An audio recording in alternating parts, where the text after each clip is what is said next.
दोस्तों नमस्कार। मैं के पनगोत्रा एक बार फिर पनगोत्रा कंसेप्ट लेकर आपके सामने हाजिर हूँ।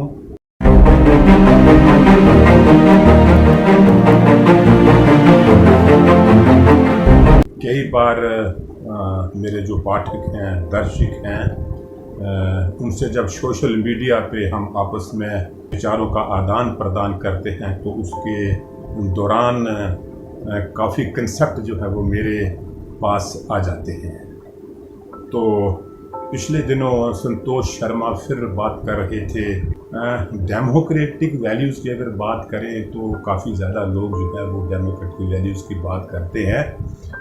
मैं कोई इतना विद्वान आदमी नहीं हूँ, इतना काबिल मैं नहीं हूँ कि मैं डेमोक्रेटिक वैल्यूज़ की बात करूँ, लेकिन फिर भी काफ़ी बातें डेमोक्रेटिक वैल्यूज़ को लेकर होती हैं। और मेरा ये मानना है और मैं ये समझता हूँ कि डेमोक्रेटिक वैल्यूज़ की बात करते हुए आखिर बात को शुरू कहाँ से करें कि लोग लोकतंत्र और अलोकतांत्रिक जो बातें होती हैं उसमें लोग फ़र्क को जान सकें। अखबार मेरे पास है अमर उजाला, उसमें आज एक लेख मैं पढ़ रहा हूँ, भ्रष्टाचार का खुलासा करने वाला ही जेल में। तो उसके मैं कुछ एक अंश आपको मैं पढ़कर सुनाता हूँ। तो बात इस तरह की, ग्वाटेमाला जो मध्य अमेरिका का एक देश है, बहुत गरीब देश है। ग्वाटेमाला के सबसे हाई प्रोफाइल पत्रकारों में से एक को बुधवार यानी 14 जून को मनी लॉन्ड्रिंग का दोषी ठहराया गया और 6 साल तक की जेल की सजा सुनाई गई। बात क्या थी, क्यों इसे एक मनी लॉन्ड्रिंग के केस में फंसाया गया?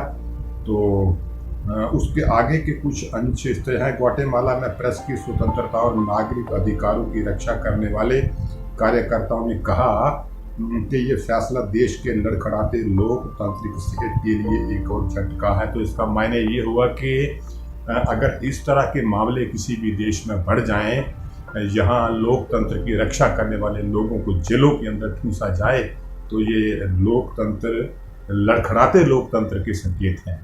तो ऐसी चीज़ें जो हैं वो लोकतंत्र की सेहत के लिए अच्छी नहीं हैं। मेरा ये ख्याल है कि क्यों ना इस वक्त ऐसे देशों की चर्चा की जाए, कुछ ऐतिहासिक बातों की चर्चा की जाए और ये जानने की कोशिश की जाए कि आखिर लोकतंत्र का सत्यानाश करने वाले, लोकतंत्र का बेड़ा गर्क करने वाले लोगों के तौर तरीके कैसे होते हैं, ये जानने की बड़ी ज़रूरत है। क्योंकि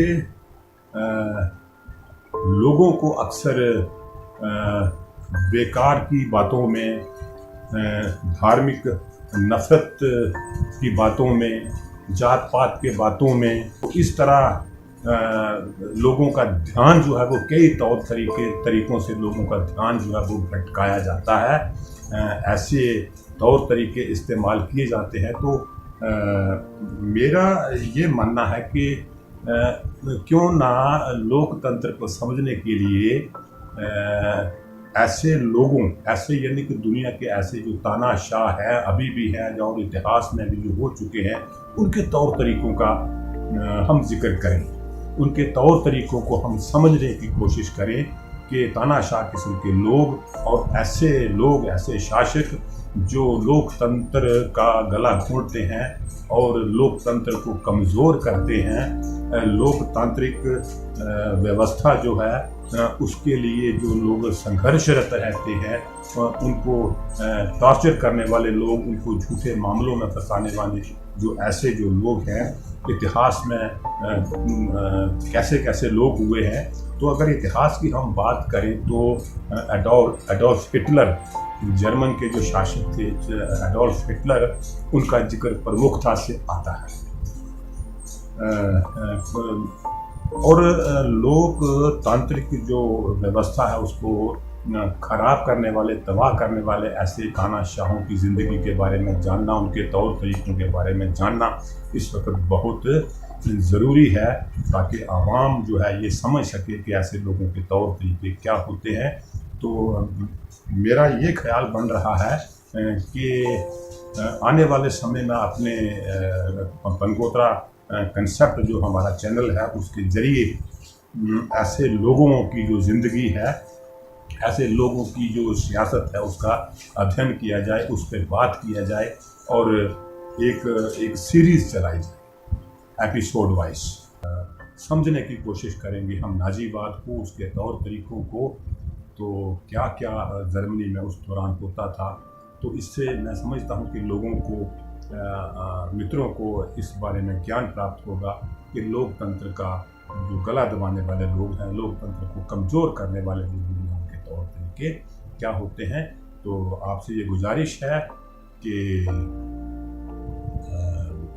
मेरे चैनल को आप सब्सक्राइब करें ताकि भविष्य में जो मैं सीरीज़ शुरू करने जा रहा हूँ हिटलर पर और हिटलर के नाजीवाद पर, तो उसी हिटलर के संदर्भ में, एडोल्फ हिटलर के रेफरेंस में हम ये समझने की कोशिश करेंगे कि डेमोक्रेसी जो है उसको कमज़ोर करने वाले लोगों के तौर तरीके जो है वो कैसे होते हैं। इस तरह से जो है वो एक समझ बनाने की हम कोशिश करेंगे कि, और ये समझने की कोशिश करेंगे उन्हीं चर्चाओं में, उन्हीं बातों में कि जो डेमोक्रेटिक वैल्यूज़ जो है वो कैसी होती है, ताकि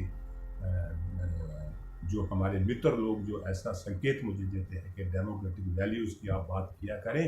और मैं आपको साफ बता देना चाहता हूँ कि ये यूट्यूब चैनल, यूट्यूब के माध्यम से मेरा ऐसा कोई भी मेरा ये प्रायोजन नहीं है कि मैं पैसे इकट्ठे करूं।